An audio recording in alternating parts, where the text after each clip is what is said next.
இன்றைக்கு கர்த்தருடைய செய்திக்கு ஆதாரமாக தானியேல் 2ஆம் அதிகாரம் 21,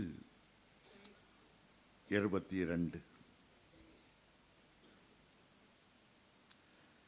அவர் காலங்களையும் சமயங்களையும் மாற்றுகிறவர், ராஜாக்களை தள்ளி ராஜாக்களை ஏற்படுத்துகிறவர், ஞானிகளுக்கு ஞானத்தையும் அறிவாளிகளுக்கு அறிவையும் கொடுக்கிறவர். அவரே ஆழமும் மறைபொருளுமானதை வெளிப்படுத்துகிறவர். இருளில் இருக்கிறதை அவர் அறிவார், வெளிச்சம் அவரிடத்தில் தங்கும். 20ஆம் வசனத்திலிருந்து நாம் எல்லாரும் சேர்ந்து வாசிக்க போகிறோம், உணர்ந்து வாசிக்க போகிறோம். எல்லாரும் சேர்ந்து வாசிப்போம். பின்பு தானியேல் சொன்னது, தேவனுடைய நாமத்துக்கு என்றென்றைக்கும் உள்ள சதா காலங்களிலும் ஸ்தோத்திரம் உண்டாவதாக. ஞானமும் வல்லமையும் அவருக்கே உரியது. அவர் காலங்களையும் சமயங்களையும் மாற்றுகிறவர், ராஜாக்களை தள்ளி ராஜாக்களை ஏற்படுத்துகிறவர், ஞானிகளுக்கு ஞானத்தையும் அறிவாளிகளுக்கு அறிவையும் கொடுக்கிறவர். இருளில் இருக்கிறதை அவர் அறிவார், வெளிச்சம் அவரிடத்திலே தங்கும். ஹல்லேலூயா, ஹல்லேலூயா. இங்கே இந்த வேத வசனம் சொல்லுகிறது, அவர் காலங்களையும் சமயங்களையும் மாற்றுகிறவர், ராஜாக்களை தள்ளி ராஜாக்களை ஏற்படுத்துகிறவர், ஞானிகளுக்கு ஞானத்தையும் அறிவாளிகளுக்கு அறிவையும் கொடுக்கிறவர். காலங்களை மாற்றுகிறவராம், சமயங்களை மாற்றுகிறவர், சொல்லப்போனால் உள்ளங்களை மாற்றுகிறவர் அவர்தான், வாழ்க்கையை மாற்றுகிறவர் அவர்தான். ஆனால் அவரோ மாறாதவராய் இருக்கிறார்.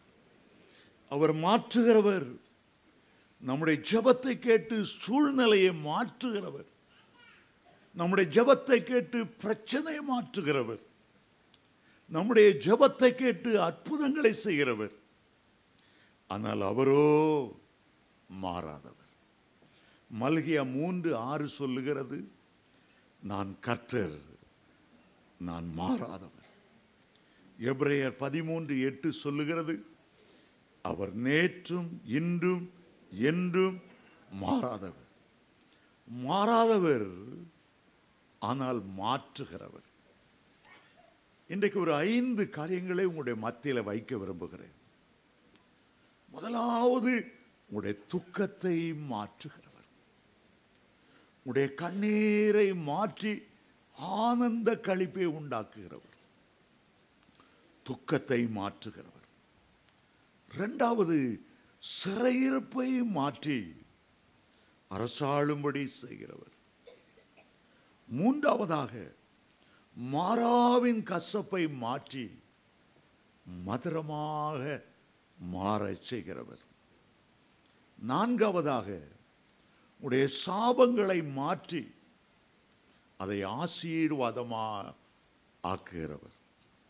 5வதாக, எல்லா இருளையும் மாற்றி வெளிச்சத்தை கொண்டு வருகிறவர், பிரகாசத்தை கொண்டு வருகிறவர், மகிமையை கொண்டு வருகிறவர்.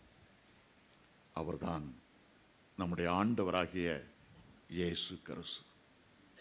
தெற்கத்திய வெள்ளங்களை திருப்புகிற ஆண்டவர், உங்களை விட்டு போன அநேக அன்புடையவர்களை மறுபடியும் அன்பு செலுத்தும்படி கொண்டு வருகிறவர்.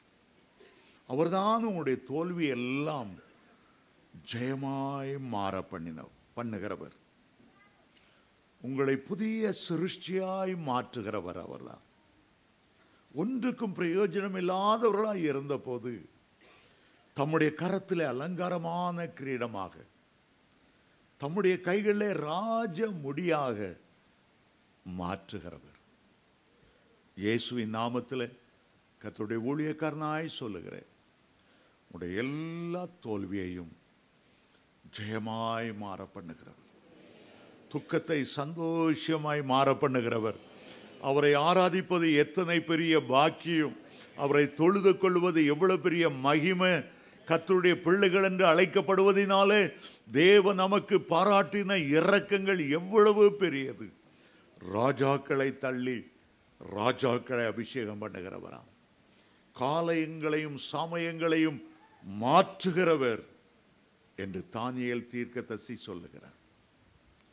ஒரு முறை நான் இஸ்ரவேல் தேசத்துக்கு போன போது நாங்கள் அதிகமாய் செலவழிக்கிற இடம் இயேசு உயிரோடு எழுந்த இடம். அந்த இடத்துல இஸ்ரவேலுக்கு போகும்போது கம்யூனியன் சர்வ் பண்ணுவது உண்டு. மற்ற எல்லா இடத்திலும் இல்லாத ஒரு தேவ மகிமை அங்கே நிரம்பி இருக்கும்.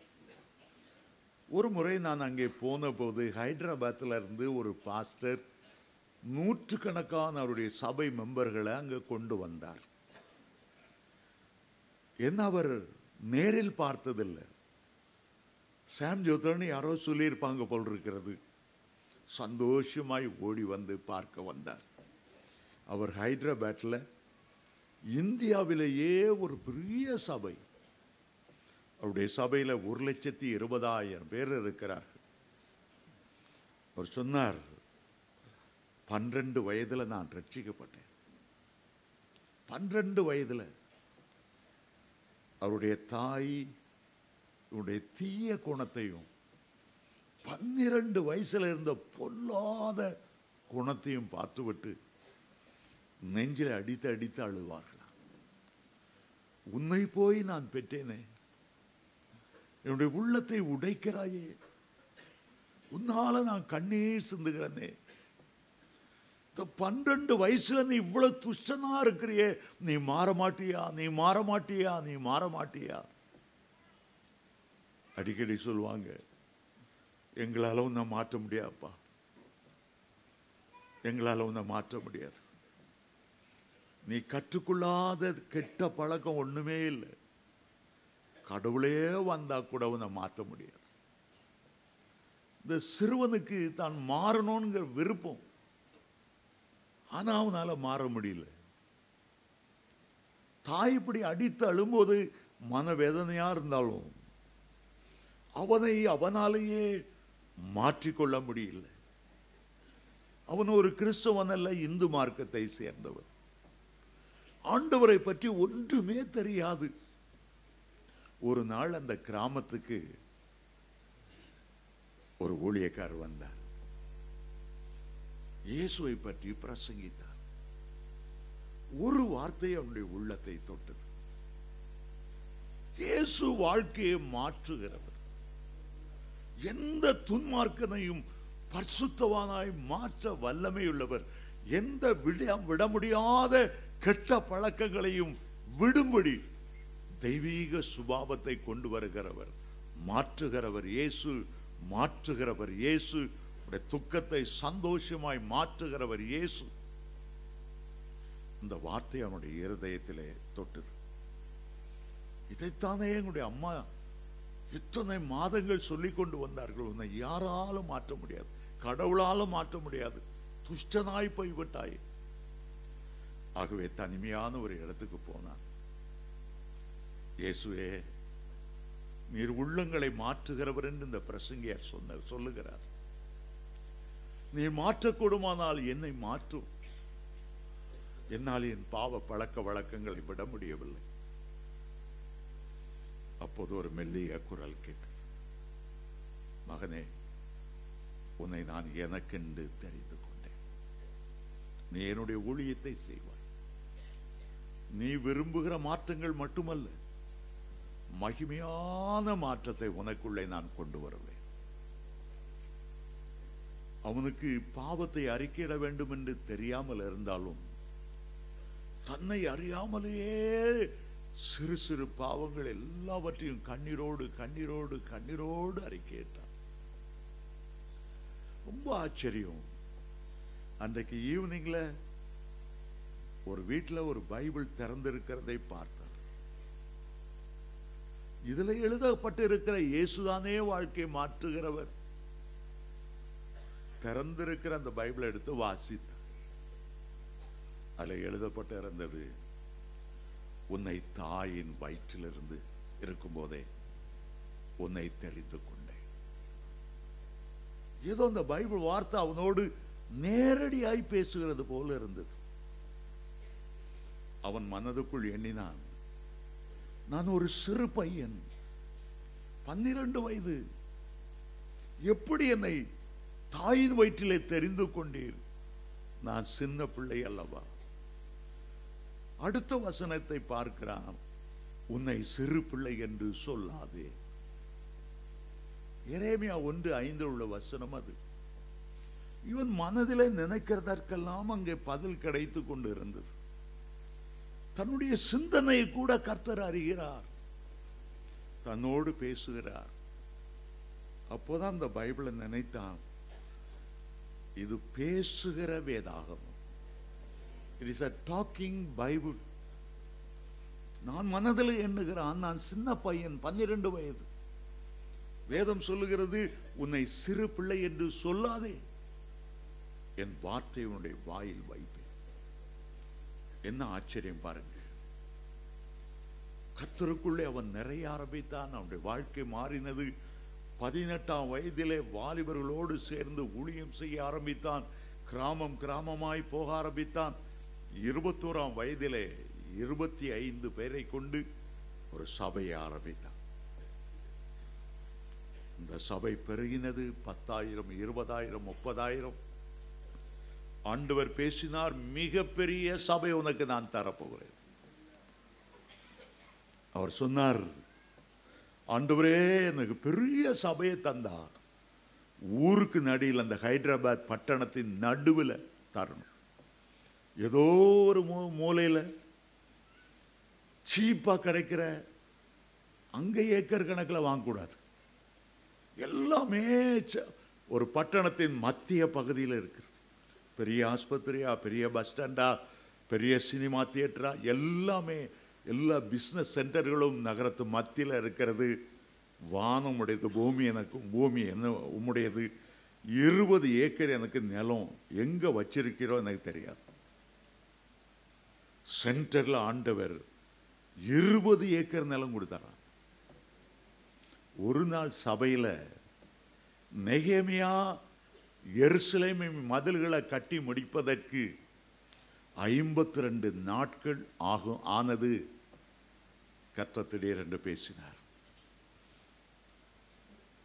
1,00,000 பேர் உட்காரக்கூடிய மாபெரும் சர்ச்சை 52 நாள்ல உனக்கு கட்டித்தரப்போகிறேன். புதிய வருஷம் ஆரம்பிக்கிறதுக்கு 52 நாள் இருந்தது. ஆண்டவர் சொன்னார், எண்ணிக்கொள். நெட்ல நீங்க போனா பார்க்கலாம். அந்த பாஸ்டர் பேர் சதீஷ்குமார், ஹைதராபாத்ல இருக்கிறது. அவருடைய சர்ச்சை பார்த்து நான் பிரமித்து போனேன். அவ்வளவு பெரிய சபை. இப்போ 1,20,000 பேர் அந்த சபைக்கு வருகிறார். அந்த சின்ன வயதில் என் வாழ்க்கையை மாற்ற நீர் வல்லமை உள்ளவர். துன்மார்க்கனா துஷ்டனாய் இருந்த அவரை ஒரு பரிசுத்தவானாய் மாற்ற வல்லமை உள்ளவர். இடம் கிடைக்காது என்று எல்லாரும் சொன்னார்கள். 20 ஏக்கர் நிலம் சென்டர் ஹைதராபாத்தில் ஆண்டவர் கொடுக்க வல்லமை உள்ளவராயிருந்தார். 52 நாள்ல இவ்வளவு பெரிய மெகா சர்ச்சை கட்டவே முடியாது என்று சொன்னார்கள். கர்த்தரால் கூடாத காரியம் ஒன்றுமில்லை. நீங்கள் அவரை விசுவாசிக்கும் போது உங்களுடைய தனிப்பட்ட வாழ்க்கையில நீங்கள் அற்புதத்தை பார்ப்பீர்கள். எந்த பிள்ளைகள் திருத்த முடியாது என்று எண்ணுகிறீர்களோ அவர்கள் பரிசுத்தவான்களாய் விளங்கும்படி தேவனுடைய கரம் அவர்களுக்கு நேராய் நீட்டப்படும். என் கணவனை மாற்ற முடியாது, என் மாமியாரை மாற்ற முடியாது, என் சூழ்நிலையை மாற்ற முடியாது, என் தரித்திரத்தை மாற்ற முடியாது. என் ஆண்டவரால் கூடாத காரியம் ஒன்றுமில்லை. மரியாளை பார்த்து, கணவன் அறியாத அந்த கன்னி பெண்ணை பார்த்து பரிசுத்த ஆவியானவர் உன்மேல் வரும். அவள் நம்பவில்லை. நான் கணவனை அறியேன், நடக்காது. தேவதூதன் சொன்னான், கர்த்தரால் கூடாத காரியம் ஒன்றுமில்லை. ஹல்லேலூயா, ஹல்லேலூயா. இன்றைக்கு உங்களை ஒரு பரிசுத்தவானாய் மாற்ற வல்லமை உள்ளவர். ஒருவேளை நான் அனலும் இல்லாமல் குளிரும் இல்லாமல் இருந்து கொண்டிருக்கிறேனே, சில பாவங்களை என்னை மேற்கொண்டு கொண்டு இருக்கிறதே, ஐயோ குற்ற மனசாட்சியோடு வாழ்ந்து கொண்டிருக்கிறேனே, நீங்கள் எதை சொன்னாலும் சரி, கர்த்தர் அதை மாற்ற வல்லமை உள்ளவர். ஆமென். ஹல்லேலூயா, ஹல்லேலூயா, ஹல்லேலூயா. இன்றைக்கு கர்த்தர் உங்களோடு ஒரு உடன்படிக்கை செய்து சொல்லுகிறார். உன்னால் எதை மாற்ற முடியாது என்று சொல்லிக் கொண்டிருக்கிறாயோ, உன்னால் எந்த சூழ்நிலையை உருவாக்க முடியாது என்று சொல்லிக் கொண்டிருக்கிறாயோ, என்னால் முடியாது முடியாது, ஆண்டவர் சொல்லுகிறார், என் கரம் குறுக்கிடுகிறதுனாலே நான் உனக்காக வைராக்கியமாய் எழுந்து நின்று கொண்டிருக்கிறதாம் படியாலே உன்னுடைய துக்கத்தை சந்தோஷமாய் மாற பண்ணுவேன், உன்னுடைய கண்ணீரை ஆனந்த களிப்பாய் மாற பண்ணுவேன், உன்னுடைய தோல்வியை ஜெயமாய் மாற பண்ணுவேன், உன் சிறையிருப்பை அரசாளுகிறவராய் உன்னை மாற பண்ணுவேன், மாறாவின் கசப்பை மதுரமாய் மாற பண்ணுவேன், உன்னுடைய இருளை வெளிச்சமாய் மாற பண்ணுவேன். ஹல்லேலூயா, ஹல்லேலூயா. ஒரு கிராமத்திலிருந்து பட்டணத்துக்கு ஒரு ஏழை மனிதன் வந்தான். அவனுடைய ஃப்ரெண்டு பட்டணத்தில் இருக்கிறனால பட்டணத்தை பார்க்கிறதுக்காக வந்தான். அவனுடைய ஃப்ரெண்டு லேட்டஸ்ட்டு உலகத்தில் என்னென்ன மின்சாரத்தால் செய்யக்கூடிய அற்புதம், பெரிய கரும்பை கொண்டு ஒரு இதில் மிஷினில் வைக்கும்போது கரும்பு அப்படி சொர்ன்னு போகுது, கசங்குது, சாறு அப்படியே வருது, சாறுலேருந்து சர்க்கரை வருது, சர்க்கரைந்து சீனி வருது. கிராமத்தில் இருந்தது தான் ஆச்சரியமாக பார்த்துட்டு இருந்தோம். இந்த எலக்ட்ரிசிட்டி இவ்வளோ மாற்றத்தை கொண்டுறதா பாரு. அழுக்கு துணியை போடுறேன், டொர்னு அந்த இதில் சுற்றுது, நல்ல துணியாக துவைச்சி வெளியே வந்துடுது, மாற்றம். இங்கே பஞ்சை போடுறேன், பஞ்சு அழகாக வந்து துணியாக நெய்து தச்சு இங்கே கொண்டு போட்டுருது. அப்படியா? ஒரு பெரிய லிஃப்ட்டிட்ட வந்தா இது என்ன செய்ய போகுது, இது என்ன மாற்றத்தை உண்டாக்க போகுது? அங்கே பார்த்தா ஒரு ஓல்டு பெரிய லேடி, குண்டான லேடி, தொங்கு தொங்கு தொங்குன்னு அந்த லிஃப்ட்லேயே ஏறுது. நம்ம லிஃப்டில் இல்லை, அந்த கதை. ஸோ இவன் இந்த லிஃப்டை பார்த்துக்கிட்டே இருந்தான். அந்த லிஃப்ட் எங்கே போகுது எங்கே வருது தெரியல, சும்மா மூடிச்சு, அவ்வளோதான். இப்போ பார்த்தா ஒரு young lady tip tip tip டிப்புன்னு நடந்து போகுது. இந்த மிஷின் தான் உண்மையிலே பெரிய மிஷின். ஓல்டு லேடியா, குண்டா, பெரிய அங்கமுத்து மாதிரி போனா, அம்மா ஒல்லியா அழகா இப்படி மாறிட்டுத. இந்த மாதிரி மிஷின் தான் எனக்கு வேணும். என் பெஞ்சாதி ரொம்ப தடியா இருக்கிறா. பாருங்க, ஒரு மின்சாரம், ஒரு மின்சாரத்திலிருந்து செய்கிற பல மிஷின்கள் ஒன்றை போடுறோம், என்னொன்னா மாற்றி கொண்டு வந்துடுது. அப்போ கர்த்தர் எவ்வளோ பெரியவர், அவர் எவ்வளோ பெரிய காரியங்களை செய்ய வல்லமையுள்ளவர். ஒரு மாற்றத்தை கொண்டு வருகிறார்.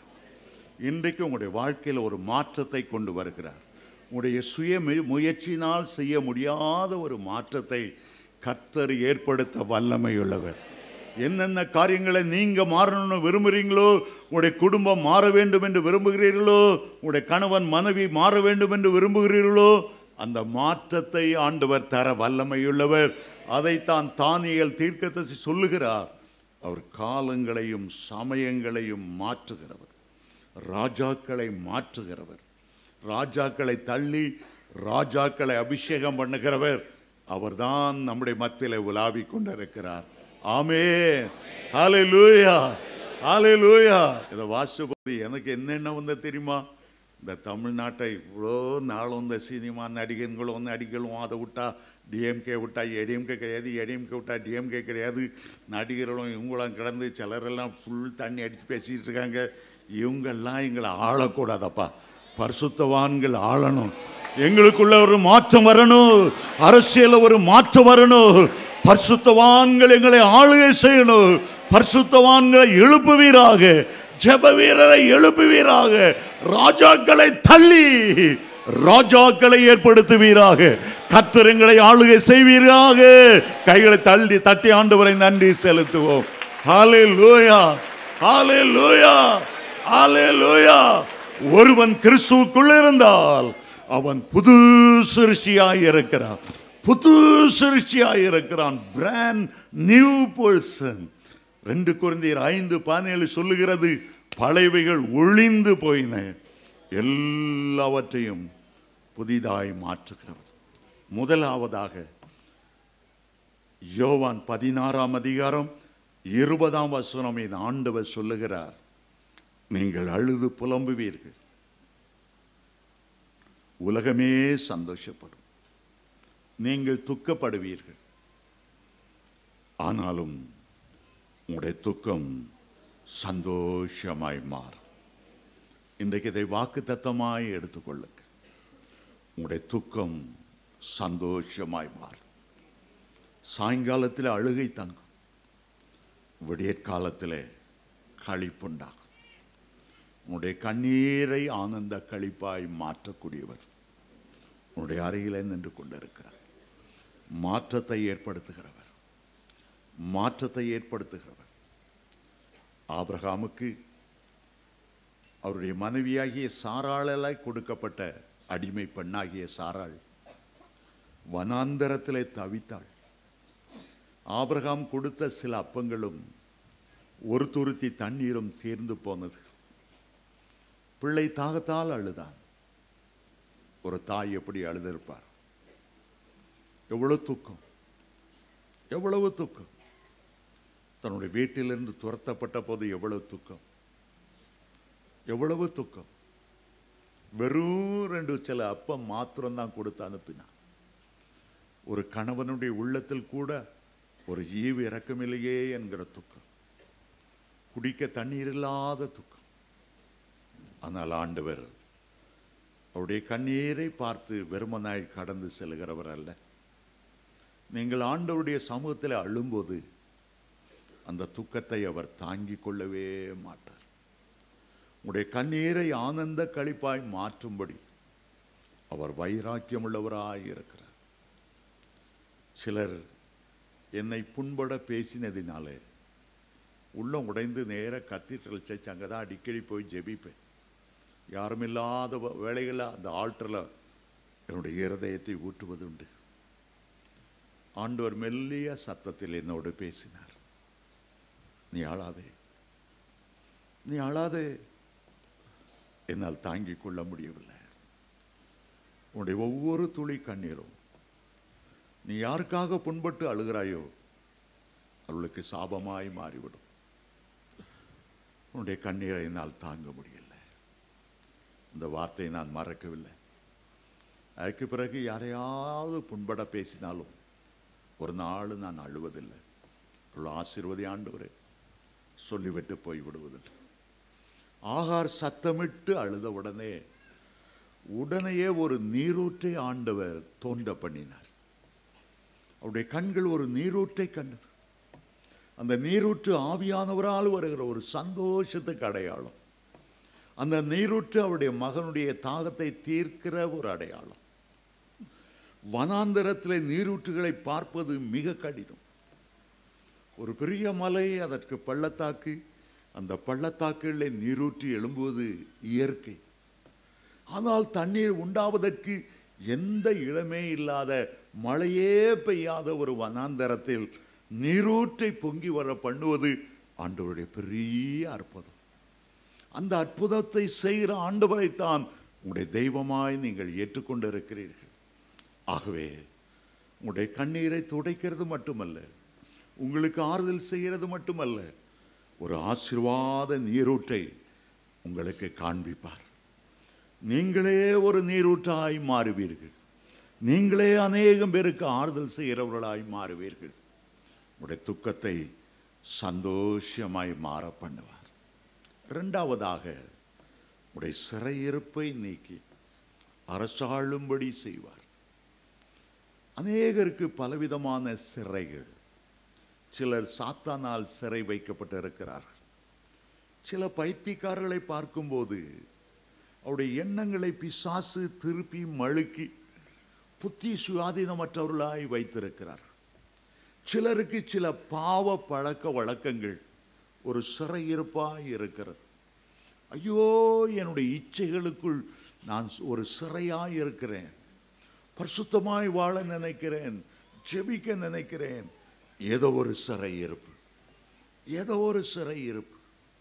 வேதத்தை பார்க்கும்போது யோசேப்பு சிறையில் அடைக்கப்பட்டதை குறித்து சங்கீதம் 105:16 சொல்லுகிறது, அவன் கால்களை விலங்கு போட்டு ஒடுக்கினார், அவனுடைய பிராணம் இரும்பிலே அடைப்பட்டிருந்தது. ஆண்டவர் அவனை குறித்து ஒரு நோக்கம் கொண்டிருந்தாலும் அவன் சிறைச்சாலைக்குள்ளாய் போக வேண்டியது இருந்தது. அந்த சிறையிருப்பு எவ்வளவு கடினமானது, அந்த சிறையிருப்பு எவ்வளவு கடினமானது. இளம் பிராயத்திலே நுகத்தை சுமக்கிறது மனுஷனுக்கு நல்லது. அதனாலே விடுதலையாக்கப்பட்ட போது அந்த சிறையிருப்பிலே தன்னுடைய நன்மைக்கு ஏதுவாகவே மாறினது என்பதை உணர்வார். சில இளம் பிராயத்திலே கஷ்டப்பட்டு இருக்கக்கூடும், ஆனால் அதை உங்களுக்கு நன்மையாய் மாற்றுகிற ஆண்டவர் உண்டு. எல்லா பாதையிலும் உங்களை பழக்குவித்து மற்றவருடைய துயரங்களை பார்க்கும்படி, இப்போது நீங்கள் மனதுருகுகிறவர்களாய் விளங்கும்படி, துயரத்தில் அகப்படுகிறவர்களுக்கு ஆறுதல் செய்கிறவர்களாய் மாறும்படி அந்த பாதைகளை ஆண்டவர் உங்களுக்கு அனுமதிக்கிறவர். நீங்கள் வியாதியிலே பட்ட கஷ்டத்தை உணரும்போதுதான் வியாதியில் உள்ள மக்களுக்காக மனதுருகி ஜெபிக்க ஆரம்பிப்பீர்கள். அருமையான தேவனுடைய பிள்ளைகளே, சிறையிருப்பிலே அவ்வளவு பாடுபட்டார், அவ்வளவு பாடுபட்டார். வேதம் என்ன சொல்லுகிறது? பிரசங்கி 4:14 சிறைச்சாலையிலிருந்து அரசாளுவதற்கு புறப்பட்டு போகிறவர்கள் உண்டு. யோசேப்பு சிறைச்சாலையிலிருந்து வெளியே வந்தவுடனே அவனை யாரும் கைதி என்றோ சிறைச்சாலை இருந்தவனோ சொல்லவே இல்லை. நேராக பார்வோனுடைய அரண்மனையில் அவன் உயர்த்தப்பட்டான், எகிப்துக்கு அதிபதியாய் மாற்றினான். யார் யார் அநியாயமாய் அவனை குற்றம் சாட்டி சிறையிலே தள்ளினார்களோ அந்த போத்திப்பாருடைய மனைவி யோசேப்பின் கையிலே தானியம் வாங்கி புசிக்கக்கூடிய ஒரு நிலைமையை ஆண்டவர் உண்டாக்கினார். அருமையான தேவனுடைய பிள்ளைகளே, நீ எந்த சிறையிருப்பின் வழியாக இன்றைக்கு நீ சென்று கொண்டிருந்தாலும் உன்னை அரசாளும்படி கர்த்தர் உயர்த்துகிறார், ஒரு ராஜரீக அபிஷேகத்தை உன்மேல் ஊற்றுகிறார் என்பதை மறந்து போகாதே. ஹல்லேலூயா, ஹல்லேலூயா. எந்த தாவீது தகப்பனால் அலட்சியம் செய்யப்பட்டாரோ, எந்த தாவீது தன்னுடைய சொந்த சகோதரர்களால் புறக்கணிக்கப்பட்டார்களோ, அவர்களுக்கு எல்லாருக்கும் முன்பாக வேதம் சொல்லுகிறது, என் சத்துருக்களுக்கு முன்பாக தேவரீர் எனக்கு ஒரு பந்தியை ஆயத்தப்படுத்தி என் தலையை எண்ணெயால் அபிஷேகம் பண்ணுகிறார்கள். உங்களை பகைத்தவர்கள் உயர்ந்து போவதில்லை, உங்களை எல்லா சத்துருக்களுக்கு மேலாக, உங்களுடைய குடும்பத்தில் உள்ள எல்லா ஜன பந்துக்களுக்கு முன்பாக கர்த்தர் உங்களை உயர்த்தி எண்ணெயால் அபிஷேகம் பண்ணுவார். ஆமே. சிறையிருப்பை மாற்றுகிற ஆண்டவர் யோபுவின் சிறையிருப்பை மாற்றினார். அவன் தன்னுடைய சிநேகிதருக்காக ஜெபித்த போது யோபு 42:10 சொல்லுகிறது, தன்னுடைய சிநேகிதர்களுக்காக வேண்டுதல் செய்த போது கர்த்தர் யோசேப்பின் சிறையிருப்பை நீக்கினார். எந்த சிறையிருப்புக்குள்ளே, எந்த காரிருளுக்குள்ளே இனி முன்னேறவே முடியாது, சுதந்திரமே இருக்காது என்ற நிலைமையிலிருந்து கர்த்தர் அந்த சிறை கம்பிகளை முறித்து உன்னை வெளியே கொண்டு வந்து அரசாளும்படி செய்வார். ஆமே. அவர் சகலவற்றையும் மாற்றுகிறவர், ராஜாக்களை தள்ளி ராஜாக்களை அபிஷேகம் பண்ணுகிறவர், காலங்களையும் நேரங்களையும் மாற்றுகிறவர். மூன்றாவதாக, மாறாவின் கசப்பை மதுரமாய் மாற்றுகிறவர். இஸ்ரவேல் ஜனங்கள் செங்கடலை தாண்டி வந்த பிறகு 3 நாட்கள் தண்ணீர் கிடையாமல் நடந்தார்களாம். சூர் என்ற சொல்லப்படுகிற அந்த வனாந்தரத்தில் நடந்து வந்த போது தண்ணீர் தண்ணீர் தண்ணீர், 3 நாட்கள் தண்ணீர் இல்லை. கண்ணெல்லாம் வறண்டு ஒட்டி போய்விட்டது, வாயெல்லாம் மேல் நாக்கோடு ஒட்டி போய்விட்டது, முகம் கரைந்து போயிருக்கிறது. எங்கே தண்ணீர் கிடைக்கும்? கடைசியில் தூரத்தில் பார்த்தார்கள். அங்கே கிட்டே போய் அதை பருகலாம் என்று நினைத்தால் சொல்ல முடியாத கசப்பு, சொல்ல முடியாத கசப்பு. மோசே ஆண்டவரை நோக்கி கூப்பிட்டார். இந்த மாறாவின் கசப்பை எங்களால் பருக முடியல, ஏதாயிலும் செய்யும் ஆண்டவர். ஆண்டவர் என்ன செய்தார்? அங்கே நின்ற அறியப்படாத மரமாய் நின்ற ஒரு மரத்தை காண்பித்தார். மோசே கிட்ட போய் அந்த மரத்தை வெட்டி அந்த தண்ணீரிலே போட்டார். மோசேக்கு தெரியாது அது கல்வாரி மரம் என்பது. மோசேக்கு தெரியாது மரமாய் நின்று கொண்டிருக்கிறவர் ஈசாவின் அடிமரத்திலிருந்து துளித்த வேறான இயேசு கிறிஸ்து. அவருக்கு தெரியாது எல்லா கசப்பையும் தான் உறிஞ்சி கசப்பான காடியை சிலுவையில் இயேசு கொடுக்கும்போது தன்னிடத்திலிருந்து மதுரத்தை கொடுத்து விட்டு கசப்பை ருசி பார்த்த இயேசு என்று அவருக்கு தெரியாது. இந்த மரத்தை வெட்டி கொண்டு வந்து போட்ட போது மாறாவின் தண்ணீர் உள்ள அவ்வளவு கசப்பையும் அந்த மரம் உரிந்தது. தண்ணீர் உள்ள மதுரத்தை எல்லாம் கொடுத்தது.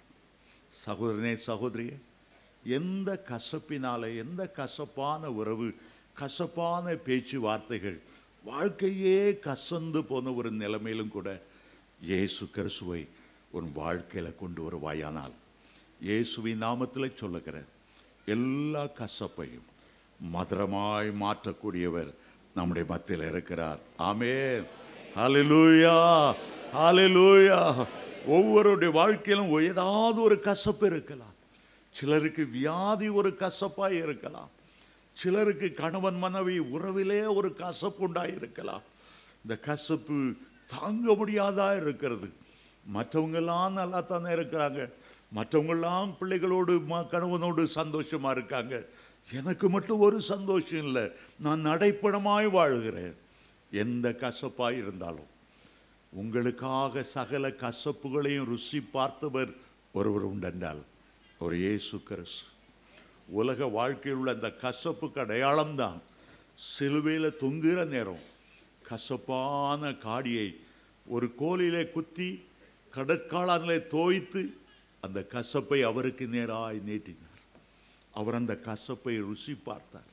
உன்னுடைய வாழ்க்கையில் வருகிற ஒவ்வொரு கசப்பையும் அவர் ருசி பார்த்திருக்கிறபடியாலே, நீ நடக்க வேண்டிய பாதையில் அவர் உனக்கு முன்பாக நடந்திருக்கிறபடியாலே கர்த்தர் அந்த கசப்பை, அந்த மாறாவின் கசப்பை மதுரமாய் மாற்றி தருவார்.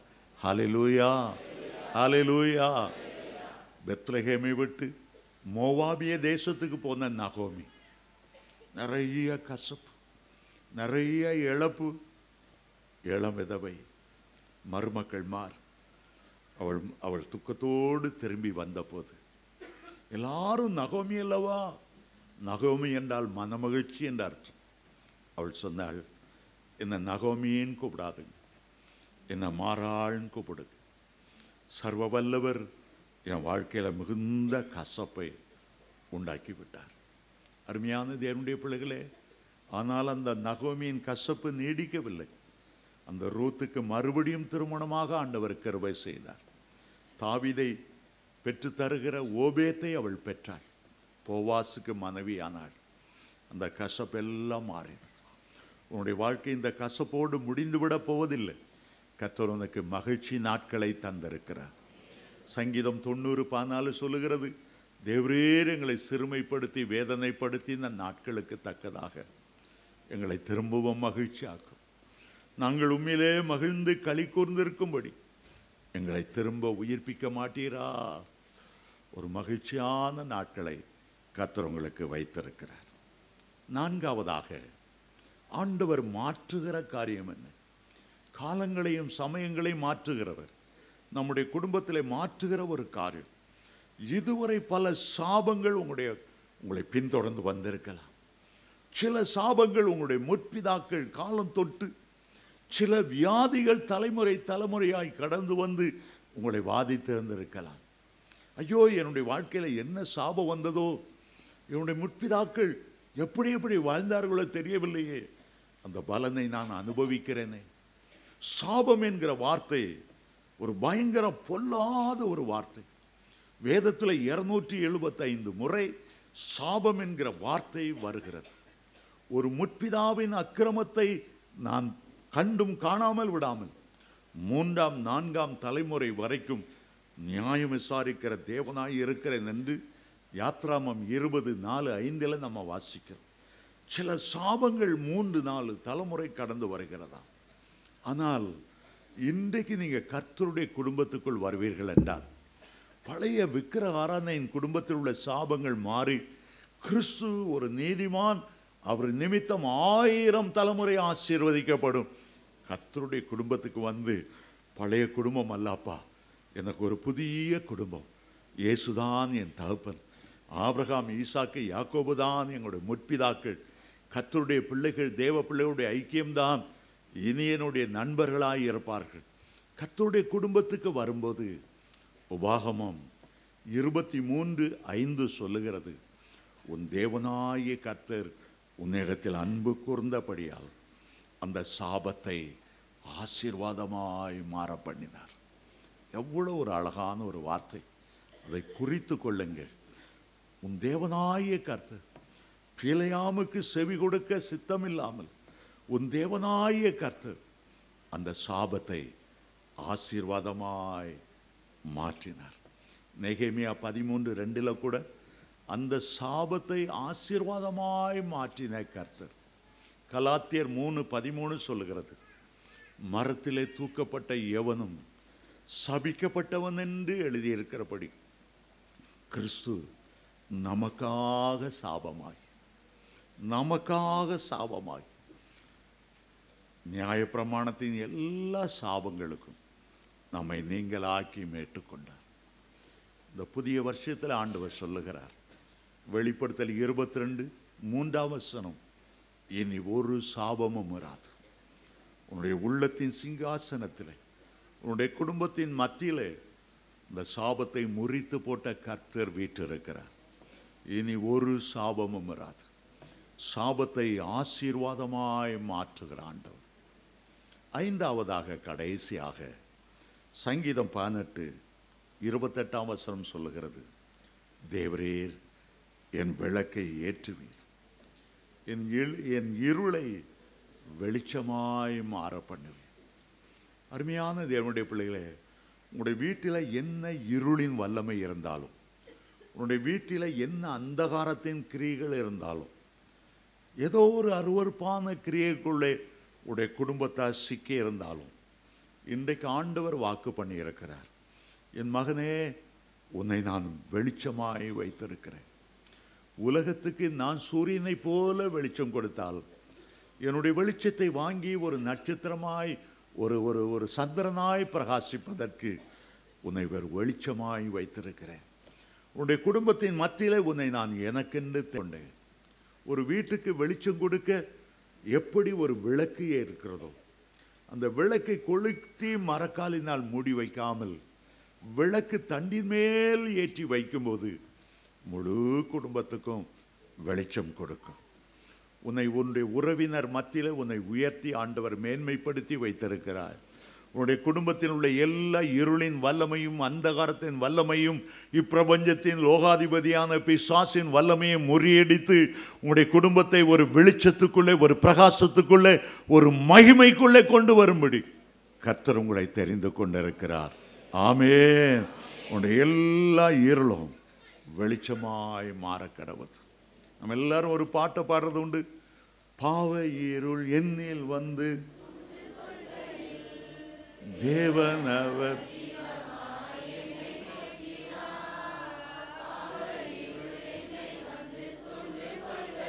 என்ன இருளாம், என்ன இருளாம், என்ன இருள்? இதுக்கு பேரு பாவ இருள். பாவத்துக்கு பின்னால சாத்தான் இருக்கிறான். அவன் தான் அந்தகாரத்தின் லோகாதிபதி, அவன் தான் இருளுக்கு கடவுள். அந்த பாவ இருள் நம்மை சூழ்ந்து கொள்ளும்போது, பாவ பழக்க வழக்கங்கள் நம்மை மேற்கொள்ளும் போது, சில இச்சைகள் விட முடியாதபடி திரும்ப திரும்ப நம்மை பாவத்திலே தள்ளும் போது, மீண்டும் பாடுவோம்,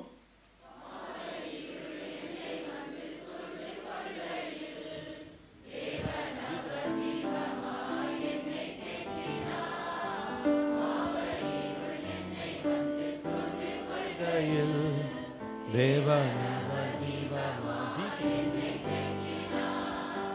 ஆனந்தம் கொள்ளுவேன் அவரை நான் உயிருள்ள நாள் வரை. அல்லேலூயா ஆனந்தம் கொள்ளுவேன் அவரை நான்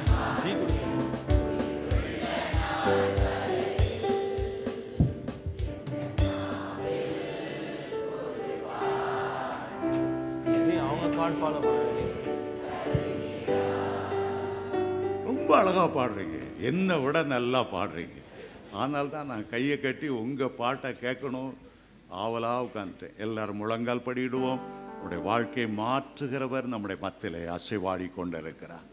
என்ன மாறுதல் உங்களுடைய வாழ்க்கையில் தேவையோ, உங்களுக்குள்ள என்ன மாறுதல், உங்களுடைய மனைவி உங்களுடைய பிள்ளைகளுக்குள்ள என்ன மாறுதல் தேவையோ, இன்றைக்கு உங்களுடைய விண்ணப்பத்தை கர்த்தர் கேட்டு நீங்கள் நினைத்ததற்கும் வேண்டிக் கொள்வதற்கும் மேலான ஒரு காரியத்தை உங்களுக்கு தந்தருளுகிறார்.